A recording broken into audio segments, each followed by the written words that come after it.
तो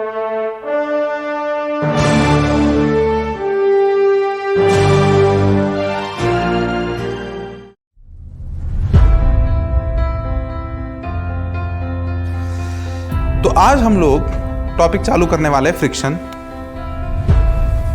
important topic है and friction हम लोगों ने डे टू डे लाइफ में बहुत बार एक्सपीरियंस किया है।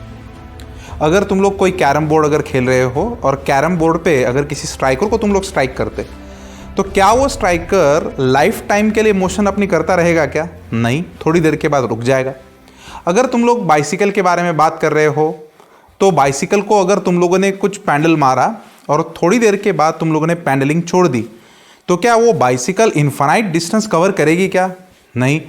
तो इन दोनों केसेस में बॉडी का मोशन कहाँ ना कहाँ पे जाके रुक जाता है और इस मोशन को रोकने का फ्रिक्शन ये बहुत बड़ा इंपॉर्टेंट रोल प्ले करता है। बेसिकली वही उस मोशन को रोक देता है। अब हालांकि मोशन और फ्रिक्शन के बारे में हम लोग चर्चा बाद में डिटेल में करने वाले, लेकिन मेरा अप्रोच फ्रिक्शन का थोड़ा सा न्यूमेरिकल अप्रोच है। तो मैं सबसे पहले ये देखना चाहूँगा कि तुम लोग बेसिक कॉन्सेप्ट के बारे में कैसे हो। मैं सबसे पहले तुम्हारा नॉर्मल रिएक्शन ये कॉन्सेप्ट इंप्रूव करना चाहता हूँ। तो राइट डाउन नॉर्मल रिएक्शन।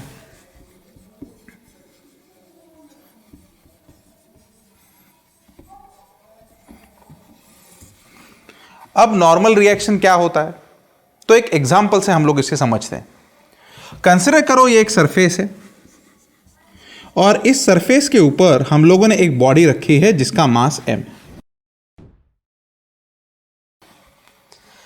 अब ये बॉडी इस सरफेस के साथ कांटेक्ट कर रही है और इस बॉडी का वेट mg नीचे एक्ट होता है। अब फिजिक्स में दोनों बॉडीज को एक साथ स्टडी करने का कॉन्सेप्ट नहीं है।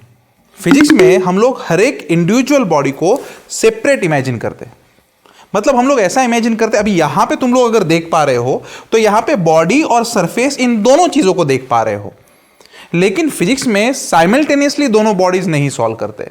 हम लोग पहले एक बॉडी को फ्री फ्रॉम सरफेसेस इमेजिन करते हैं। तो हम लोगों ने इस बॉडी को फ्रीली इमेजिन किया, तो इसीलिए तो इसको बोला जाता है फ्री बॉडी डायग्राम।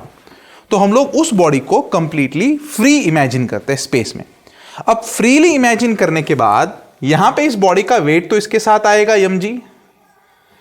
अब हम लोग ऐसा कंसीडर करते हैं कि ये बॉडी इस सरफेस के साथ कांटेक्ट में है, तो यहां पे इन सभी पॉइंट्स का एक ही कांटेक्ट पॉइंट हम लोग यहां पे मानेंगे और यहां पे ऐसा कंसीडर करेंगे कि यहां पे एक यन फोर्स इस सरफेस ने इस बॉडी के ऊपर डाला। तुम लोग यहां पे इस फोर्स को एक्शन फोर्स भी बोल सकते हो। अब तुम लोगों को इस सरफेस को भी सेपरेट करना पड़ेगा, तो हम लोगों ने इस सरफेस को सेपरेट किया।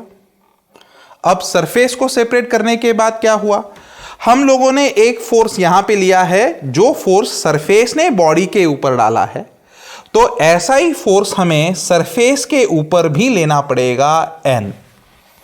तो अगर तुम लोग इस फोर्स को अगर इस बॉडी ने की हुई एक्शन मानोगे तो ये तुम्हारे पास रिएक्शन का फोर्स आएगा।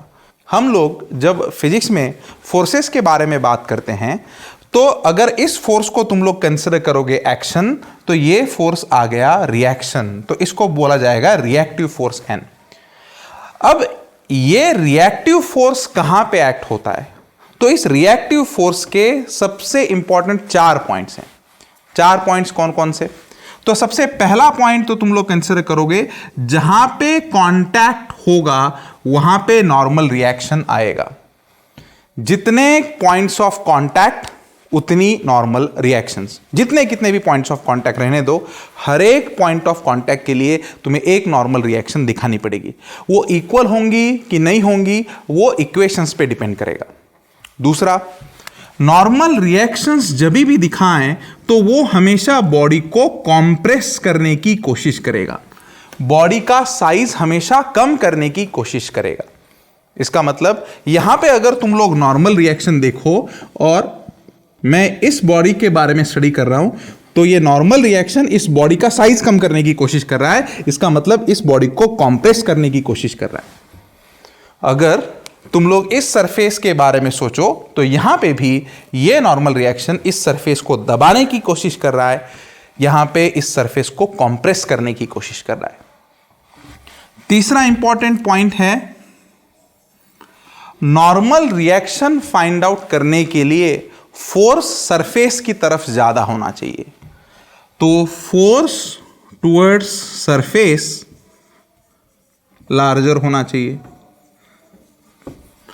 अब ये पॉइंट जो है, तुम लोग जब ज्यादा एग्जाम्पल सॉल्व करोगे तो तुम्हारे ध्यान में आएगा। तो यहां पे फोर्स सरफेस की तरफ, कांटेक्ट पॉइंट की तरफ ज्यादा होना चाहिए। अगर कांटेक्ट पॉइंट की तरफ फोर्स ज्यादा है तभी नॉर्मल रिएक्शन प्रोड्यूस हो सकता है, अन्यथा नॉर्मल रिएक्शन प्रोड्यूस नहीं हो सकता। और चौथा सबसे इंपॉर्टेंट पॉइंट, नॉर्मल रिएक्शन हमेशा परपेंडिकुलर टू सरफेस होता है। तो कोई भी पॉइंट ऑफ कांटेक्ट कंसीडर करो, वहां पे तुम लोगों को सरफेस एक एज्यूम करना पड़ेगा, और वो सरफेस एज्यूम करने के बाद नॉर्मल रिएक्शन उस सरफेस को हमेशा परपेंडिकुलर होगा। तो नॉर्मल रिएक्शन को परफेक्ट करने के लिए तुम्हें ये चौकड़ी ध्यान में रखनी पड़ेगी, ये 4 पॉइंट्स ध्यान में रखने पड़ेंगे। सबसे पहला, जितने कांटेक्ट उतनी normal reactions. Normal reaction always बोलो compress the body. Next, normal reaction कब होगा? अगर फोर्स सरफेस की तरफ ज्यादा होगा, and normal reaction is always perpendicular to the surface. I hope कि तुम लोगों ने नोटबुक और पेन साथ में रखा है और मेरे साथ तुम लोग ये पॉइंट्स लिख रहे हो, ठीक है? नॉर्मल रिएक्शन को बेटर वे में अंडरस्टैंड करने के लिए हम लोग कुछ एग्जांपल्स देखेंगे।